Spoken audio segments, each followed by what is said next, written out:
Hey everybody, thanks for coming to another episode of Your Call to Action here on our YouTube channel, exclusive with Es Chandra. He is Chandra. With Es Chandra from the amazing and beautiful agency of Glide that I am sure he will tell us a bit more. Just fill us in, man. Like, what is Glide and what's that all about? What you doing? Sure. Okay, so Glide Agency is a digital advertising agency. So there's a lot of digital agencies. We focus purely on advertising online, and our strength is basically helping clients optimize their media spend to get a really good return on ad spend and really good ROI, so they can grow their business, grow revenue and scale. So scale their businesses to double, triple, quadruple, whatever they need to do. And really grow. So we tend to work with a lot of online e-commerce clients, mainly because with that sort of model, you can track everything from click to sale. We also work with a lot of purpose-driven brands, a lot of startups, so it just lends itself to that, gravitates towards that space. That space. All right, cool. Yeah, that's pretty much what we do. So I want to get your story because I've known you came and visited us back in 2018? 2018, like about 4 years ago. And I was like, wow, this is cool. And we didn't have many people come visit us when we were that small because we were. You were at the other warehouse, I remember. Yeah, we were just in there with a whole lot of nothing. Well, a couple of things. So, but I actually don't know your story. I don't know about what made Es. So I'd love to get that, find out where it was. So sure. I'm assuming Glide was not your first business. And you would have had a couple more before. Yeah, I mean, I sort of did a bit of freelancing, so to speak, on the side. All right. But I didn't come from the business world. I came from the education world.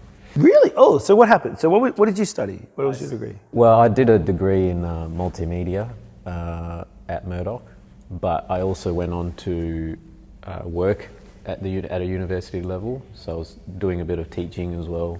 What year was this? Look, this would have been between 2004 and 2007. Just right before the financial crash. Yeah, so I actually started I started Glide on the year the GFC hit. Yeah. What? Why? What? Whoa! What happened there? So you were teaching at the schools. You're teaching at university. Yeah. So I was always in education, like really interested in learning. I like the university environment. I like that environment of, being able to learn on your own, being independent, and I guess discussions with academics and all that sort of stuff. So it's really interesting. So I didn't come from the advertising world at all, and then I went straight into business, basically. What motivated you to go that way?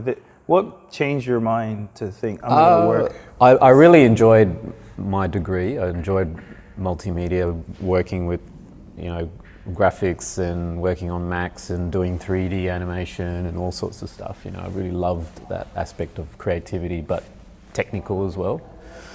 And then I thought, I really need to get into this space and get out there. So I knew that because when you're working at places like Curtin and Murdoch, it's pretty kosher. It's pretty you could do that for 20 years if you wanted to and have a really great superannuation at the end of it. But I knew that just wasn't enough for me, so I left, and I actually went and worked at another agency just to sort of get some experience. I actually enjoyed it. I really liked it. I just didn't really like the person I was working for.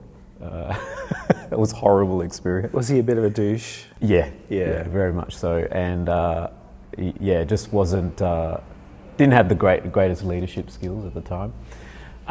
So I left, went and worked for someone else, and it was just me and this guy, and that business was actually called Glide. Oh, really? And then I bought into the business. So he was What year was this? Oh, this was 2007, 2006, 2007. So you actually, as 2007, 2008 was going through, you actually... So I partnered with him, and we created Glide, and which was more, because it was more like a business consultancy with a bit of graphic design. So, and I was the graphic designer at the time. And then I said to him, look, I think we can really grow this business. Can I come in on it? And he said, sure. So I came in on it, and then we grew it. And which was good because we had a bit of a foundation to work with, a little bit of a foundation. So, and then we grew it, and then I bought him out, 2 to 3 years into it. And then Why? Is it you guys just didn't have the same vision? Yeah, I think I think it was around that. Like I think he had a style of working, and he had a way of working, and also like I think in terms of long term, I really wanted to take the business in another direction, and it just wasn't agile enough. It wasn't. What were those two directions that was being looked at that time? I think he was in his 50s, and he was a lot older than me. And he was in a different stage of his life. Do you know what I mean? Yeah. He was just happy to just have the business at a certain size, and operate it in a certain way. And I, respect him for the opportunity to come in and do the business and partner with him.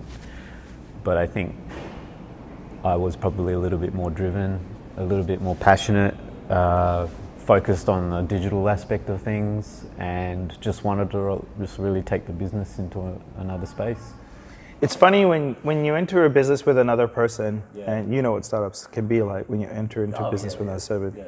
Like, you can get into some real heated debates / straight up arguments. And you can, and it wasn't like that. Like we got along quite well, but I think it just got to a point where, I wanted the business to run in a certain way, that's all. And we just didn't quite, agree on that. So he had a certain lifestyle structure, and you had a certain lifestyle structure, and you guys just... Yeah. And look, it was no hard feelings. It was done, and I paid the shares out, and then we just got straight into it, and it was good, yeah. There's a lot of people that do come in here, and it's very stressful for buying out a partner or buying out a founder or co-founder. There is heaps of stories around this space. So how did you deal with that at that time? Was it... Oh, look, I mean, it was a long time ago, but it was, at that time, it was a very, a gravitas situation at that time. When I think about it, it's small compared to the things that I've been through since. But when you're going through it, it's not fun because it involves money. Every time there's money, there's emotion, there's what you feel is worth, business is worth, or that person's feels it's worth, and you got to come to a common point, and there's a lot of tussling. But that happens in every, buyout or demerger, or you know what I mean? It happens in every business in every way. But I think the best thing to do is to sit down, come to an agreement before you sign that deal with that partner, and also talk about if there is an exit, what is it involved, and what would you be happy with, and come to an agreement, and get lawyers involved as well, and Lawyers have to get in, you reckon? Oh, 100%, yeah, definitely. I think one thing in my life I've learned is that having really good quality people around you is so critical in business. Having a really, can I swear in this? Fuck yeah, you can swear. Having someone that really looks at your numbers, like a fucking good accountant, someone that, like a lawyer that actually has your back and cares about you, and your best interest, and not about the time that they're charging. You know what I mean? I totally get what you're saying. So I think if you have people like that around you, and maybe a mentor or a coach, whatever, if you have people like this when you're doing these deals, because they sound great, and they often start friendly, and in really, they're sort of like at the pub, when you're at the pub and you're having a drink, let's do this, Yeah, let's get a business in, baby. Whatever. let's start this real estate company. Removalist business. So that you have discussions, and then you start thinking about it, and you think, oh, cool. And then it gets down to the paperwork, and obviously no one really wants to do that. They just want to get on with it. But the paperwork that's where the detail is. Yeah, I agree with you. So it's really important to get those things like a shareholder deed. If you're buying shares, like an agreement between directorship, So did you have that with this gentleman? No, well, the problem at that time is that I was using his accountant. Oh, so there was a bit of bias direction. Well, I guess so. So his accountant was sort of like my accountant, which was also the accountant of the business, which was also his accountant. So it was a little bit like, and then I think I realized in the end that guy, although he showed care and interest, I don't think he really had my interest. Yeah, he had the other guy's interests. Yeah, he was just more doing his job. And that was the situation that bubble was in. Yeah, correct. Cool. So you got through it, you end up working out a deal, and then what happened from there? Well, and there I grew the business, and we went really into digital. We started getting some really good clients. One of the key clients we signed was Bedshed, and they had like 40 stores across Australia. And when you get a good client, that's what really accelerates your level of innovation in an agency. Do you know what I mean? Like if you get a lot of small clients and you're just servicing based on quantity, you're just more servicing based on productivity and efficiency, but you're not necessarily innovating and investing in people to really push the boundaries of what you can do. Whereas when you get some key clients, that's when you start going, okay, well, we need like a head of strategy. We need like someone that's really good with data, analytics. You know what I mean? Like you need to start looking at all the depths of what digital can do. So that's what we did. We did that for many years. What year did Bedshed jump on? Do you remember that? That was, I think, 2010 or 2010. Oh, okay. So like just 3 years after 08. Really? That's a pretty good... Yeah, and then we had them for like 4 or 5 years or something. Wow. We kept them for a while. But I mean, we obviously had other clients as well. Of course. That piled on as a result of that win. And then I think ever since then, we've tend to attracted like sort of well-known businesses in WA and Australia. Wow. Yeah. It's interesting because like this channel being for e-commerce sellers and trying to build some amazing products and get it to the world and all this sort of jazz, and as they're doing this process, it gets they're going to meet with the process of, am I going to do this in-house? Am I going to use an agency? My personal experience with agencies before has been they are very interested to sign you up. Once you sign up, you build a relationship with one of the members of that team. Then that member of team is then having to direct workload to another team member in that team. And then it can be a bit of a counterproductive. Yeah, you're like, and then you're having to kind of wait for time to pass for results, and you wait for the time to pass, and then and at that time, if you're outsourcing, to be straight, I didn't know a lot about advertising, but I was always arrogant enough to think I knew a lot, like we all do, because we don't want to look stupid. But then with the questions we come up with and the interest of knowing more about it, we hope that the agency will have the time to be able to help educate but also I found that it was a bit time restrictive because they were busy, they were talking with other people. The agency was time restrictive? Which then makes me feel like the availability isn't as high as I had wanted. And then it became a misperception that I thought was there, was not.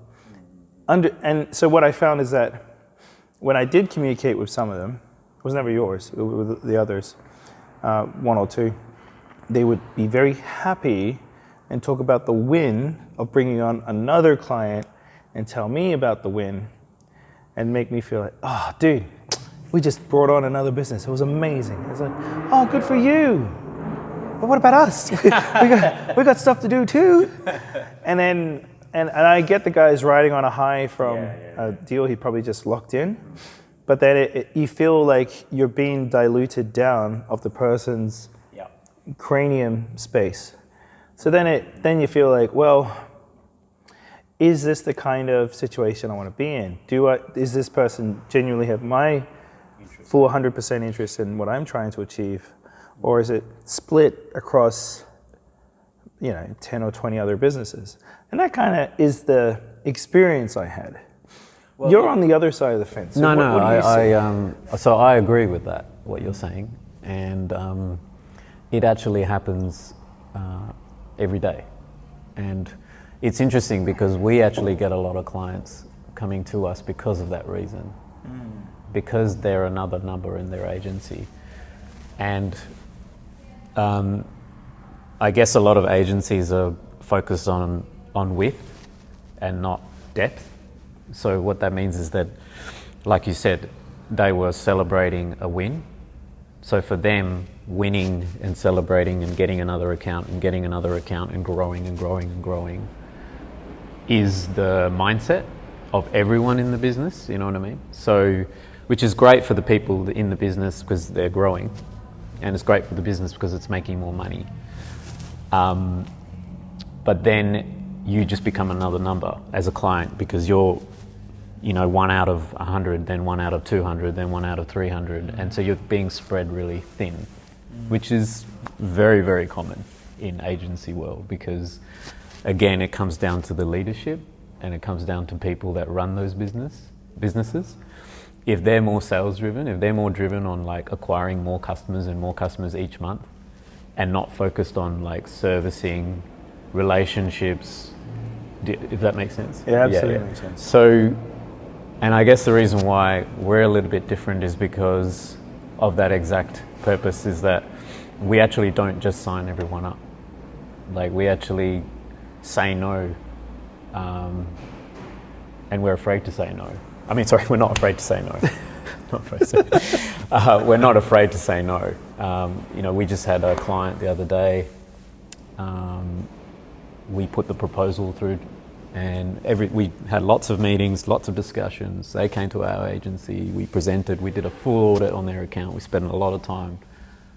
We put the proposal forward, but then when we got the feedback on the proposal, there was some flags, and that's when we thought, okay, look, we're just the trust is not aligned, so we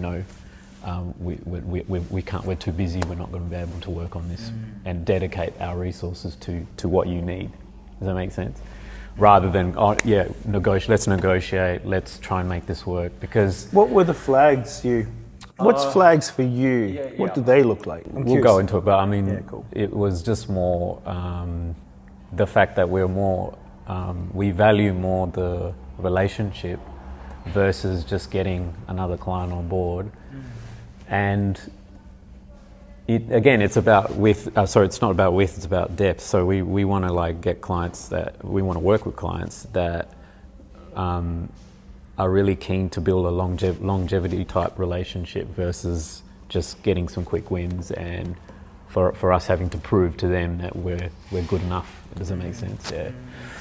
So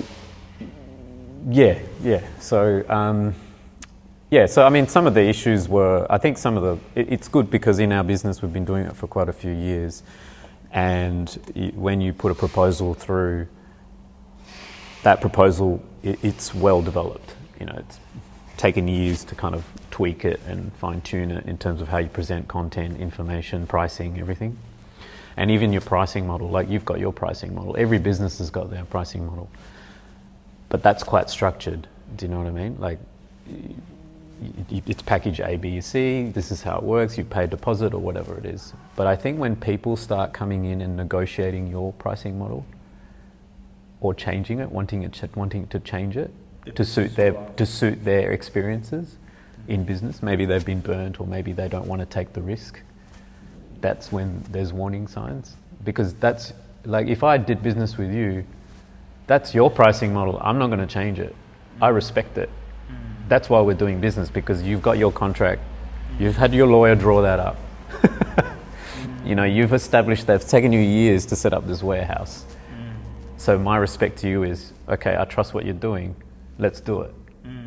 I'm not going to come in here and say, well, why are you charging me this, and can I pay half for that? And I get what you're saying. Yeah. So it's like, this might sound a bit racist, but it was my experience when I was in India. It's like you go into a merchant's facility, merchant has the price on the tag. It can be a cultural thing. Yeah, and then it's like, okay, I know you charge 20, but look, I give you 10 today, okay? No, not 10. Yeah. I I mean, 15, sometimes, 15. No. sometimes that's a cultural thing, but on this occasion, This is more like, I had spent time to build this document within a way to take in all my true costs and all the overheads that I have to pay for. And these, if I bring you in, I know my costs will be managed well. And then I'm like, no, I'm not paying for that. I'm not gonna pay for that. I'll give you this, but I'll do it in this time frame. Yeah. And then that kind of thing's like, I don't think so, and then buddy. it gets messy, because if you start doing that at that stage, imagine what it's going to be like once you start working with them. And the thing is that I'm not the one that calls the shots. My team does. So my team goes, I just got this email, or this doesn't feel right. And I'll go, okay, well, if it doesn't feel right, don't go ahead. Do you know what I mean? So I listen to them more. And the thing is, it really pays off, because if they call the shots, they are much happier to come to work, because they're working with clients they enjoy working with, versus working with clients because the boss signed up the deal and they're forced to do it. I see what you're saying. It's that thing right there is a whole other play. Yeah. So, I want to break that down. Like, so, but that's why it comes. And I'm gonna totally come back to that. So you're in this space where you're building this business up. You're getting some good businesses to come and join you, and you're around 2010, 2011. What happened to the business from there? What happened? Well, I think forward? from between then and now, I mean, that was 10 years. Yeah. That's a 10-year It's gap. a decade, mate. Yeah, it's a decade. I think the business is completely transformed. What was it then, and then? I think today? the big key differences are the change in technology, because our industry has been disrupted like massively. But I always knew it was going this way, so I always was gearing up for it. Does that make sense? Like, I was always gearing up for a data-driven, analytics-driven, e-commerce, transaction, tracking everything, optimizing campaigns. I was always going for that. But we were too early in the piece when we were doing all of that stuff. Like, we were talking to clients and about spending, $4,000 a month on Facebook advertising or Google ads, and they would some people would get so angry they'd walk out of the room, Wow. But Why? Because they just. because there they was a lack just of couldn't education. fathom, especially in Perth market, like people couldn't fathom spending that much money on digital. But now, like, we don't even have that conversation. It's not even like, it's like, what's your budget, and how can you guys help us, and give us advice on what we should be doing, because we don't know. Like, should we be spending 2,000 on Google Shopping? Should we be spending 10 grand on Facebook? Tell us, like, guide us. Do you know what I mean? So I think the market has changed, like, massively. And so there's not really an education piece anymore. I mean, people still want to know, they still want to learn and know, but you don't have to spend as much time, I guess, taking people from, zero to knowing, because they do know that online is important. They just need to know how, So that's one thing. And the other thing is people. So we were in a transition between traditional advertising, which is graphic design. We did a lot of graphic design work. Oh, like prints on newspapers. Print stuff, and I mean, this is back in 07, like, if you can imagine, between 07 and early 2010, we were doing a lot of, brochures and branding and. Was the Yellow Pages still a thing then? 07, I think it was on its way out by that stage. Yeah, it was. It's slowly been gradually. Now it's just all online now. But so there was that, and then the transition between that world and hiring the right people and moving into digital, and then sourcing digital is also really. Resourcing digital is really. There's a lot of investment outlay in that. What do you mean by resourcing digital? What does that mean? Well, if you look at it, if you need a good team of digital specialists from from your website to your analytics to copywriting to campaign management and organic and social, like if you're covering all of those things, that wage bill is at least $1 million. Fuck. Why? Why is that $1 million? Well, if you're getting all of those people in your team, you're looking at. Hang on. For you, $1 million. No, I'm just saying for anyone, not just for me. I'm just saying if you're getting a good specialist in each of those areas, and you're getting a team around those specialists, and you're like, because you can't just have one web developer building a website and then that's it. You've got to have a team. You've got to have a project manager. You've got to have a web developer. You need to have a junior web developer. If you have campaign managers, you need to have junior campaign managers and senior specialists. If you have, do you know what I mean? So you have to have a team of people to structure the work around each area. And by the time, to do it well. And by the time you do it, yeah, you can easily, your wage bill will be between $750,000 to above. In this market, yeah. So in the current market, like if you want to do it properly, and that's the thing. And I think a lot of agencies have in-house the digital, and it's been inexpensive. I know some agencies that have done it, and then they've had to give it up. Ooh, that's interesting. So, what do you mean by that? Like, so if you have a traditional marketing agency, yeah, and they've got 30 people on their books, and then you add a digital team. That's a lot of people, and then you've got to get everyone earning revenue effectively, and that's where that dilemma comes in. Billing time. Yeah, so it's kind of like most services where you hire someone and you hope that they're going to make it 2 times or whatever you spend on them for what they're in for, right? Like, is that kind of the aim? Like, yeah, I think we try and do 3. You go for a 3. Woo-hoo-hoy. Yeah, we try and do 3. Oh yeah, no, we do that. Wow. That's usually the rule. That's the aim for. That's what the rule is, and then you. Sorry. And so in that approach, right? Like, okay, I want to understand this better. So if you go like, you got those people in the team. They're there, ready for work to be produced. There will be a little bit that's for the agency itself, but the bulk of it's going to be for the people who have agreed to work with your services. They come in, they provide their requests. You quote them on the request based on the expectations. You're talking about clients. Yeah, I'll be honest with you, I don't like using the word client. Customers. So I usually call them people. Because it's just me. It's just a thing. And as they come through, they're like, okay, I am looking for a landing page. I'm going to look for advertising to come through. I'm not very good at creating content. I need you to help me with content creation. Blah, blah, blah, blah. Gets it all in. And then you're passing it to a project manager that says, all right, this is project 1. All right, then this is project 2. And this is project 26. And then you got all these projects, and then you're having to put them in a chart system or something like this. And then weekly or monthly reporting. Is that kind of how it goes? Well, we work a little bit different. Yeah, how do you do it? So when it comes to projects, like building projects like websites and stuff, yeah, typically you will have a project manager to keep the communication. That's super important. And then the developer. That's really all you need, is a really good project manager and a web developer. The web developer just smashes it out. Still good at communicating, but bills.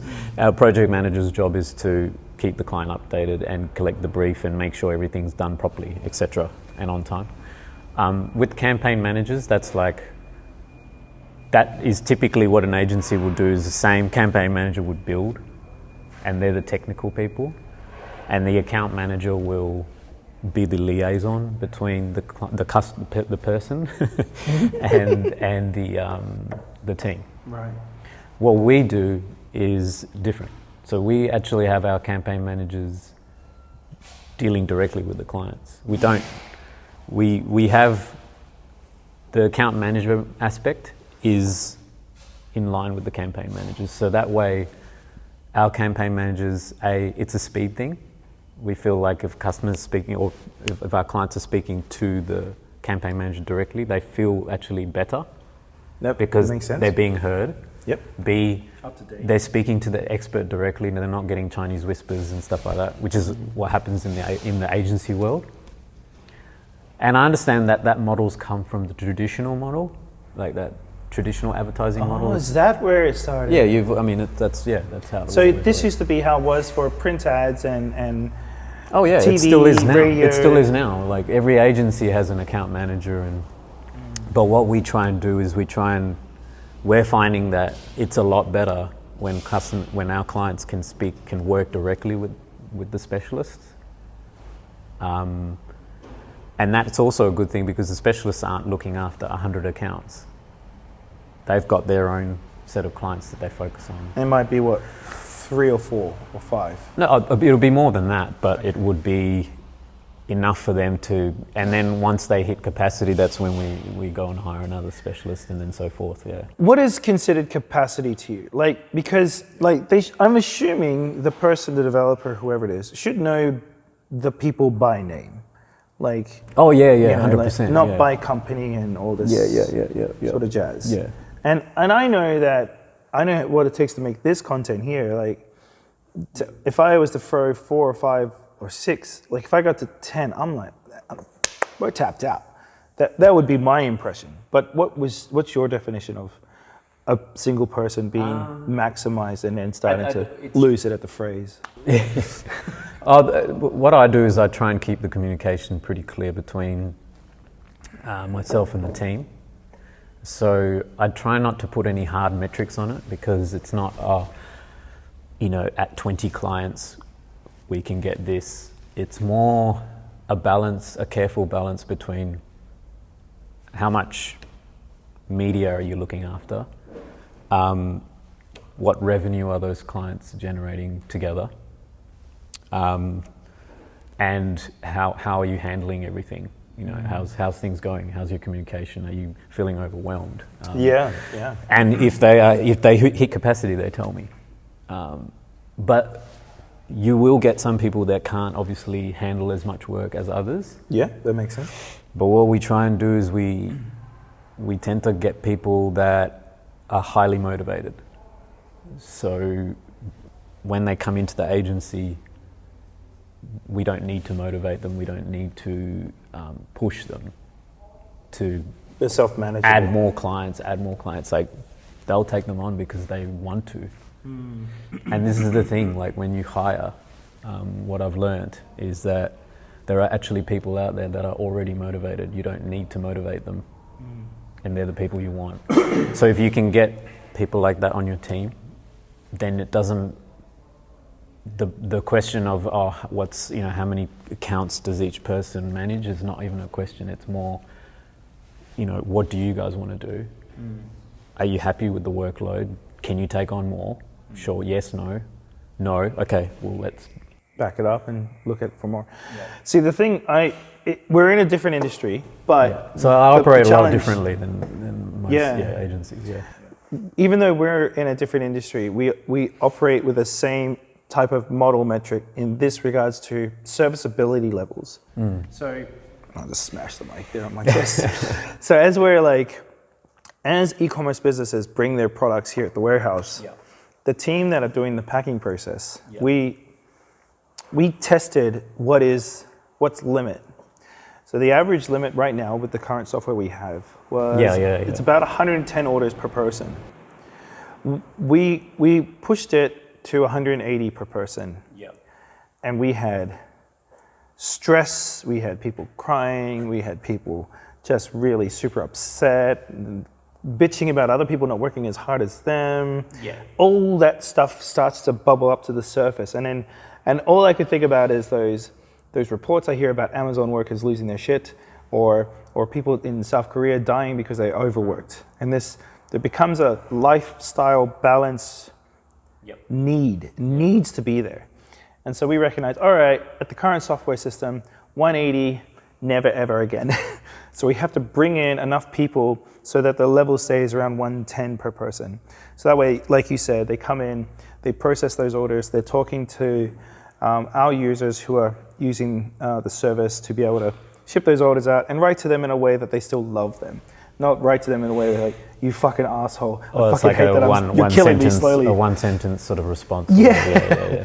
One So line it's response. like- One liners, yeah. So in the same approach, I'm assuming like, if we're real with each other, like developers in your team, I'm sure if they're creating all this content and they're overworked, they don't appreciate the hand that feeds them. They start wanting to smack it. You know what I mean? Well, so no, it's true. However, yeah.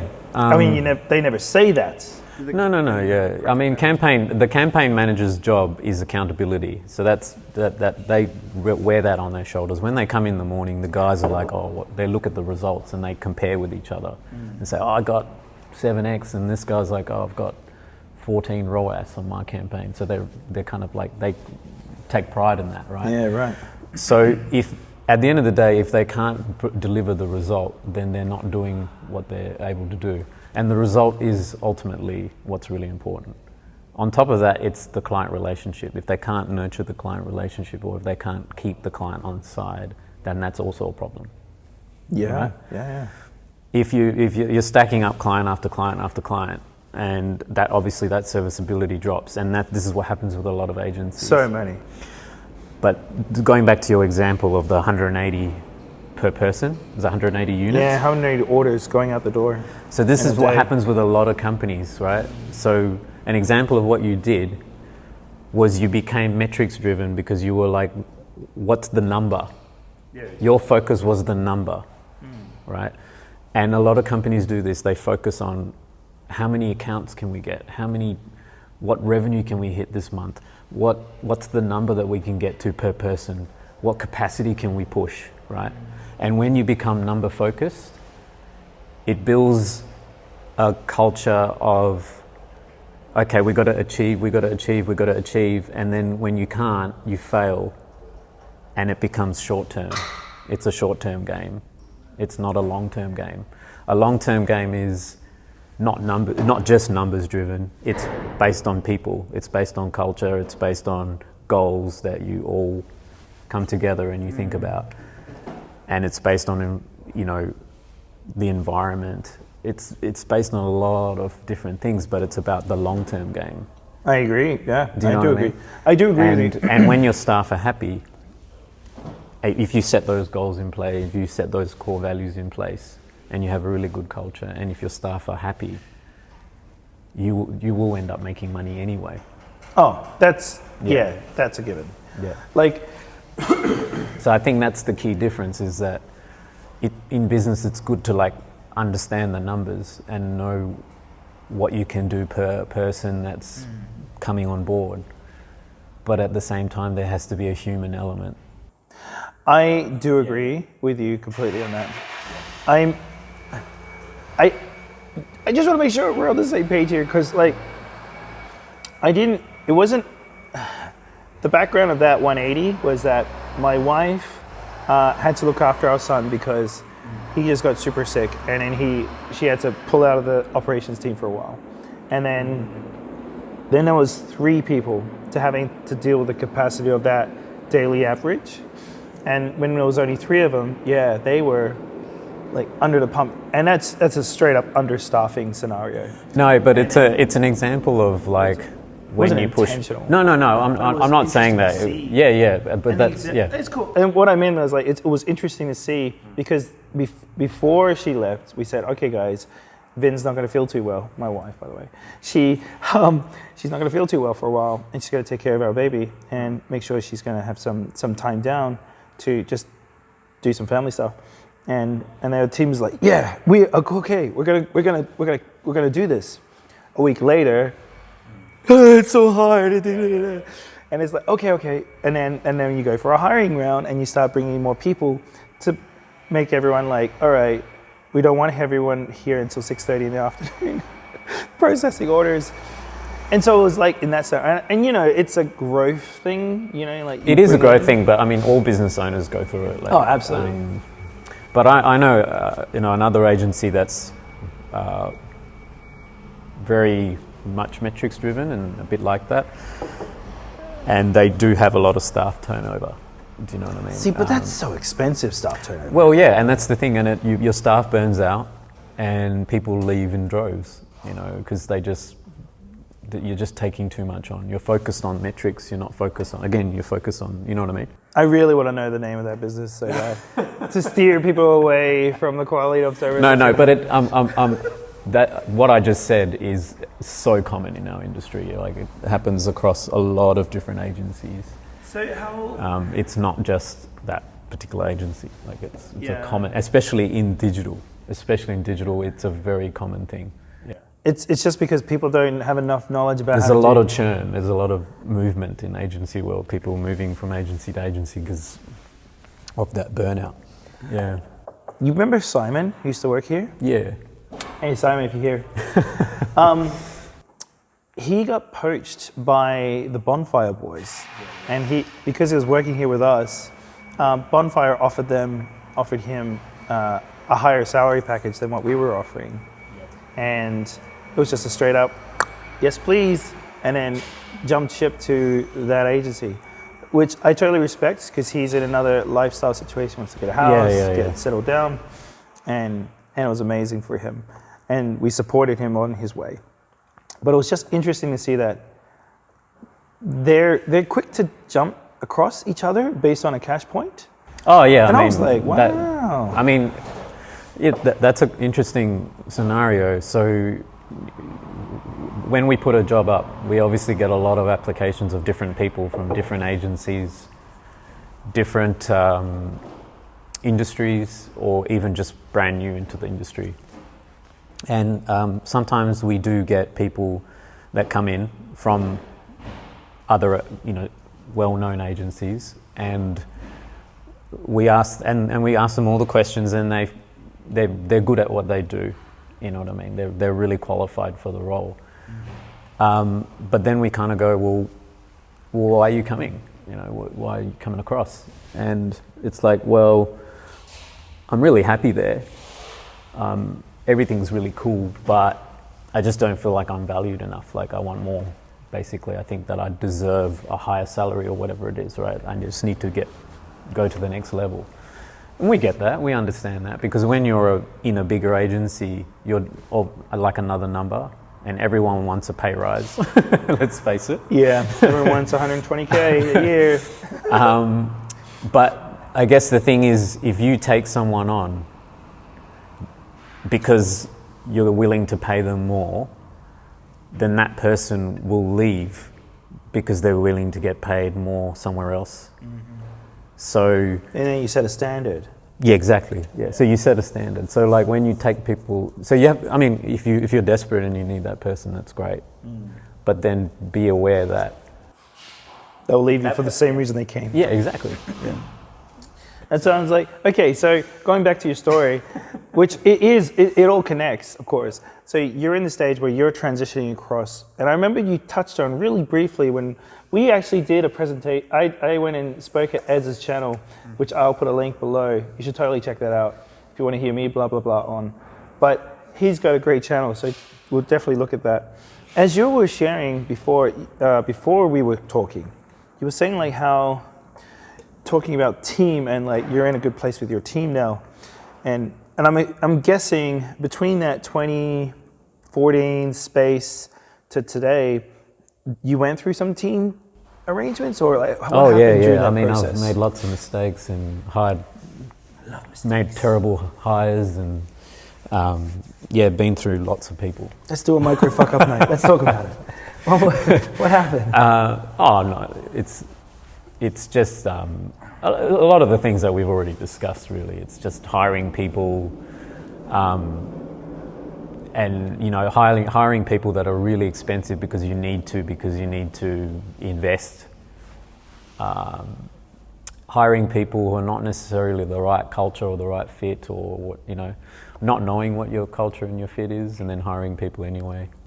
Was that something you learned through during those? Oh yeah, I mean, I never really what happened? understood all of that stuff. You know, I just knew that I had a vision and knew that I had a type of business that I wanted to build, and I had to get some people to help me to do that. But now it's more about understanding what our values are, what our core purpose is as a business, and then that helps with the hire. That helps with making sure we work with the right clients. You know, so it all kind of sings, if that makes sense. So yeah, it's more of a cultural alignment aspect versus that created those mistakes. Yeah. So was there anything that was interesting that happened in the last 5 years as you were growing up? Like that you could share a story or two in that process was there any transition? Oh yeah, there were some massive transitions. Just mainly people, I think, just in terms of our team. We still have a lot of people in the agency that have been there for 5 to 10 years. They're still there. But I guess that core group is still there. But there's a few people that have come and gone. Yeah. I think it's a lot more of a tougher focus and more precise focus on the people, looking after people, more of a leadership type. I spend a lot of my time in a leadership role. Yeah. So were you more on the tools 5 years ago? Or not really. I wasn't on the tools. I was just more, I guess, focused on, keeping up with the operations and the day-to-day and servicing clients. And I was more client-focused, actually, to be honest. So you're more in the sales role space? I was more in sales, but I was also getting involved in client servicing, like servicing of client accounts and things like that, the bigger ones, I became focused more on the client, which was interesting because a lot of businesses say you've got to be customer focused, because that was my mentality. I need to be customer focused. But the key is people. The more focused you are on your own people, the better your customers will get out benefit from that service the agency is providing or the business is providing. You know what I mean? You touched on that, something, being a leader, and this is probably something when you're the CEO of a business that's in the e-commerce space for the first 3 to 4 years, you're like focused on products, focused on product cycle, making sure your lead times are going to be in enough ample supply, talking with the manufacturers, making sure that product doesn't have many quality issues. Correct. As they get through. Yeah. And that goes on for a while until they reach a level that they're happy and the thing just keeps turning, and then they keep innovating and tinkering and no. So usually they're quite creative in that approach. And then and I know you and I both know a couple of those people here in Perth. One I'm thinking of is Jing. She's one of them too. She loves to just work on the creativity of the products, but the marketing side is something she'll put aside. And there's also Jared from the Jack Stillman guys. He's the same thing. Loves the creativity of the products and how the bag looks, but it wouldn't touch it. Jai, same thing. But then people like Jai and that, they'll take on the advertising side or the content creation process. You mean from Brand Booster? Yeah. Yeah. And the interesting thing is that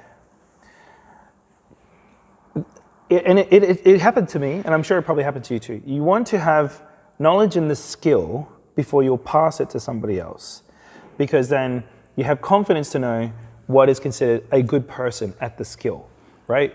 So when you were talking about before, if my team member does not feel comfortable with taking on a certain business, you will back the team member in the support of that decision.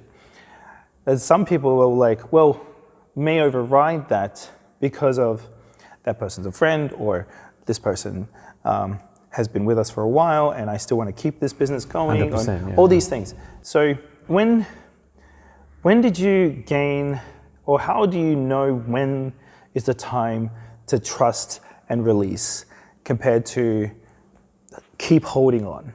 Which, you know, we all suffer as owners. It's a good question. That process. Yeah, I mean, I guess, when do you know when to do it? I think as soon as you start doing it, that's when you can really grow the business and build a good agency, or build a good business in general. So it's not so much how do you know when to do it, it's like you should be doing it anyway. That's what I believe. Because I think if you can support, like, your number one thing as a business owner is to support your team and to be there for your team. And if they feel like you've got their back, if they feel that makes them feel almost like they'll be very motivated. They'll be very, I guess, encouraged that they're doing the right thing and they enjoy themselves and they're working in the right environment, and they'll do the right thing by you because they know that you've got their back, if that makes sense. Whereas if you don't let go, or if you don't trust, it's a trust thing as well. It is. And it's also an ego thing. Oh, absolutely. Because a lot of business owners, they feel like, they're the specialists, they're the ones that know the best, and it's a standard thing. It's like, well, you need to meet this standard before I hand this to you. And once you meet that standard, then I'll give it to you. But I think you've got to let go of that ego, and, it's people at the end of the day, and they have their standards. And the thing is, if you hire good people and people that are really skilled at what they do and smart, their standard's going to be a lot better than yours. A lot better. And if it isn't, then something's wrong. I see. Do you see what I'm saying? So I think if you make the right hires, but then if you trust, and then also make sure that the people are of a good standard, you'll start to realize that your standard was subpar compared to what they're doing. Because they start doing it all day, where it was a portion. They do it of your all day, but the results they produce, the work that they're producing at the level, the intensity, the knowledge, the way they're able to solve things is at a far greater depth. I mean, I couldn't even do some of the things that my team does. There's no way. I would never claim that I can. Yeah, bro, that's beautiful. I gotta admit, how do I say this? I get super anal about the things I know well, and I do want to lift the standard of the things I know well up to a higher standard. So you enter into this kind of mentor. You do need position. Don't get me wrong. You do need to set standards with your team. That's as a leader, that's your job. Your job is to know what the overall standards are. But then once they understand that, you just got to let go, and let them do it. And it's at the basic level. It's not like, oh yeah, it's like, this is stubborn. If you go past that, amazing. Do you ever come into a point where it's like, you're okay with the fuck ups that happen when you let them go? All the time. Yeah. All the time. And we had a situation. Because that can scare a lot of people, We had a situation where one person in the agency, I won't go into it in detail, but because of that mistake, we lost $9,000. Wow. Right. There's got to be some stories you can tell of that. No. I'm not going to say what it is, but. Oh, okay. And I didn't even get angry. I didn't get upset at that person. I didn't even email them. It was taken care of. They knew their mistake. They owned up to it. They were very apologetic. And we moved on. And that's the thing is, I think if you build an environment where people can make mistakes, it's just so good. Because you can actually build an environment that's quite agile. People are willing to take risks. People are honest. They trust. They really trust you, but they're also honest and transparent. Because I'd rather someone come up to me and tell me that they've made a mistake versus trying to hide it under the rug. Oh, absolutely. Because that will lead to even more dramas. bigger issues. I know of cultures that do hold like errors and not share them, and therefore then they pass that cultural standard down to the next people that go under their leadership, and then it just dominoes forward, and it's super nasty. Because it's all about not like losing face, you know. So I think mistakes are great. And you want mistakes because mistakes is how you learn, right? And if you have a business that makes mistakes and people make mistakes, great, because they'll feel bad, they'll learn from it, and then they'll make some adjustments to improve it. But if you don't allow it, if you get angry or if you get frustrated or you throw things around, because I do know people that run their business. Not naming a name on that one. Sorry. That run their businesses like that, where they just march in and they throw things around. But that's not how I like to lead. I don't like to make people feel bad and guilty. I don't think that's a good approach to leadership. I think you've got to. People know what the standards are, and they know when they fucked up. So you've just got to allow them to do that. Build an environment that allows them to fuck up, but then regroup and assess the situation. Adjust, and become stronger. Because that's how you grow. That's how you really grow. Yeah. I do respect that a lot. So where are you at now? Like, obviously you've gone through these transitions. Where is the business that you have now with Glide? Where is that going, and what's your thoughts on moving forward over the next 5 years from today? Yeah, it's a good question, and look, it's really exciting. I'm actually really optimistic about the future. We're in a space where it's taking us in all sorts of geographies around the world. We're working with startups in the US, in the UK, and because we're on digital platform, there is no limitations. It's just a time zone. Now everyone is on Zoom, so no one, COVID has just accelerated we've spoken about it before, but it's moved us five years into the future. We can have a meeting with someone in the East Coast and get business that week. Do you know what I mean? There's a lot more speed. Is like things are happening quick, and it's exciting. You don't need to get on a plane and fly and meet and do a presentation and have coffees and lunches. You can just get on a Zoom call and do business. And I love that. I love that world. I reckon it's amazing. It's exciting. I mean, obviously you've got to tick boxes and you've got to build a relationship. But I think the boundaries, the boundary thing is gone, and globalization is happening. And because of e-commerce and the growth of e-commerce, I find that's really exciting. I think you and I both are in the forefront of that in the Perth industry, and it's still really young. I think it's 10% of retail in Australia is e-commerce.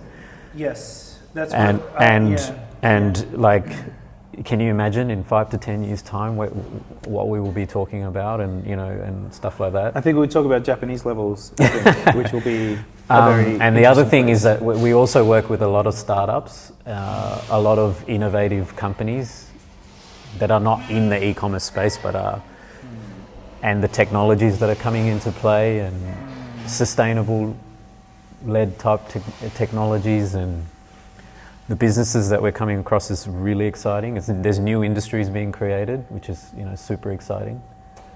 So so something you're touching on there, and it's quite interesting for a service-based industry that we are both in.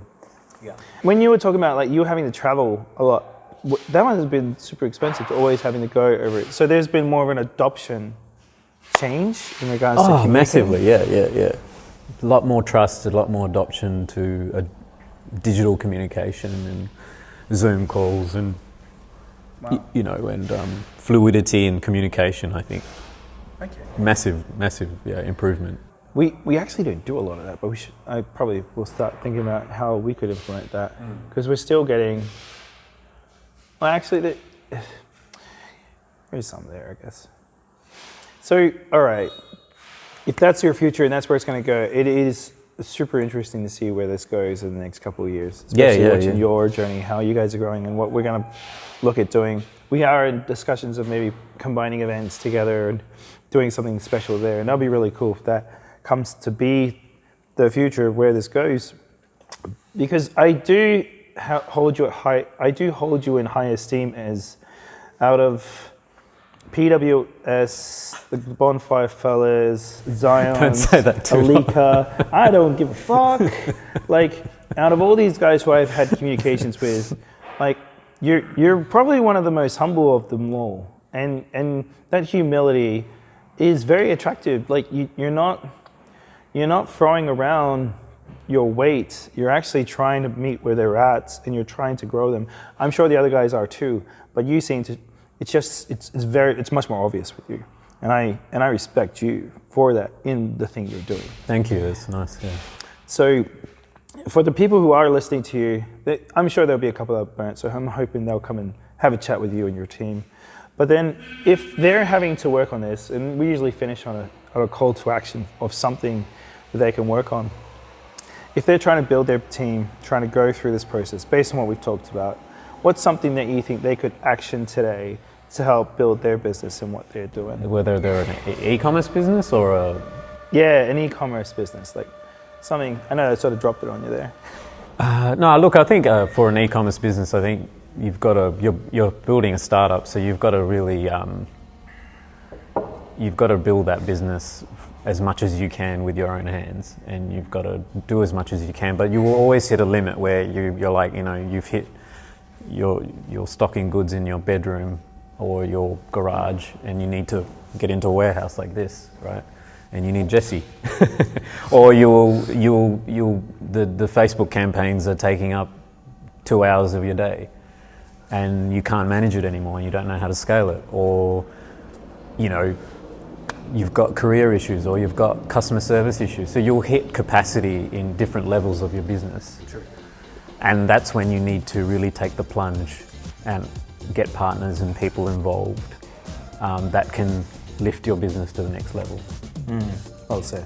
Ez, thank you so much for coming on and sharing Glide. It's been an absolute pleasure. No worries, buddy. Take care, guys. Good chat. See you later.